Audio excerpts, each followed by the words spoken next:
This video is about aeriallilac. It is not in response to her video. There are much more serious issues at hand now. I'm going to be keeping it short since a Google document explains everything very well. This is just for the reach and in case anyone tries to claim that the screenshots are fabricated. I'm primarily focusing on the parts that she has not yet addressed. These are recent discoveries likely compiled after she recorded her video. I am going to preface by saying if you are under the age of 18, do not join aeriallilac's Discord server. You will not be protected by the adults around you. I joined her server on the 10th of April 2026 and put this message into her Animal Crossing chat. I also linked the Google document in her chat around a day after, which was deleted. A day or so later, someone was struggling with finding a mod, so I put these messages and DM'd them everything I said I would. I was then banned around 3 to 4 minutes after putting this. My only regret from then is not looking into the rest of the server, because it is so horrendous and it was right under my nose. On the 13th of April, I noticed I had multiple message requests from the 11th. That was the day before I was banned, and a message request from aeriallilac 10 minutes after my ban. One of these message requests was from a member from her server, who I will not be shown in any capacity. I'm keeping them completely anonymous. It was someone with a lot of grievances about the server and how it was ran. Mentioning that, half of the staff are minors who have shared their full birthdays in their staff intros.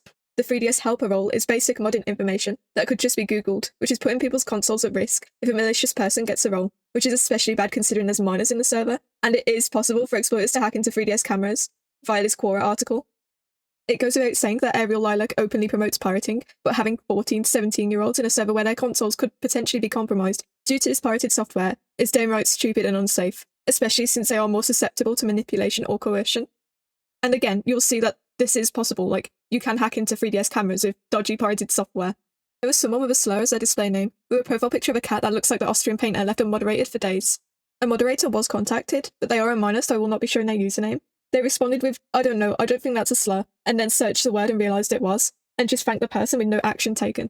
Now, as of the 14th of April, I think this person has been banned, but I was looking last night on the 13th of April, and they were still in the server. And finally, the overall unsafety of minors in the server. This has ranged from adults flirting with children, to children flirting with adults, and to adults encouraging minors to download gore games because it's super cool. And the fact that this game is in game recommendations in a server full of kids is genuinely disgusting. The lack of moderation is really concerning considering 31% of the server are minors. These are vulnerable people, and she's just not moderating. And in fact, she's leaving this moderating to the children. Or she's just made statements that would absolve her of any responsibility, so that she doesn't have to moderate. I understand aeriallilac's wishes to keep herself away from drama, but none of this would have been discovered had I not joined her server and spoke up. If she had just apologised and spoken to us like a normal person in the first place, we would have never known what an actual cesspool her server is. Someone that endangers minors should not have a platform. This is not from a place of hatred, this is adult to adult. You need to do something about your server because it's unsafe for minors. I'm not trying to cancel her. I want her to own up and protect the children in her Discord server. Thank you for watching. The Google Doc will be in the description of this video.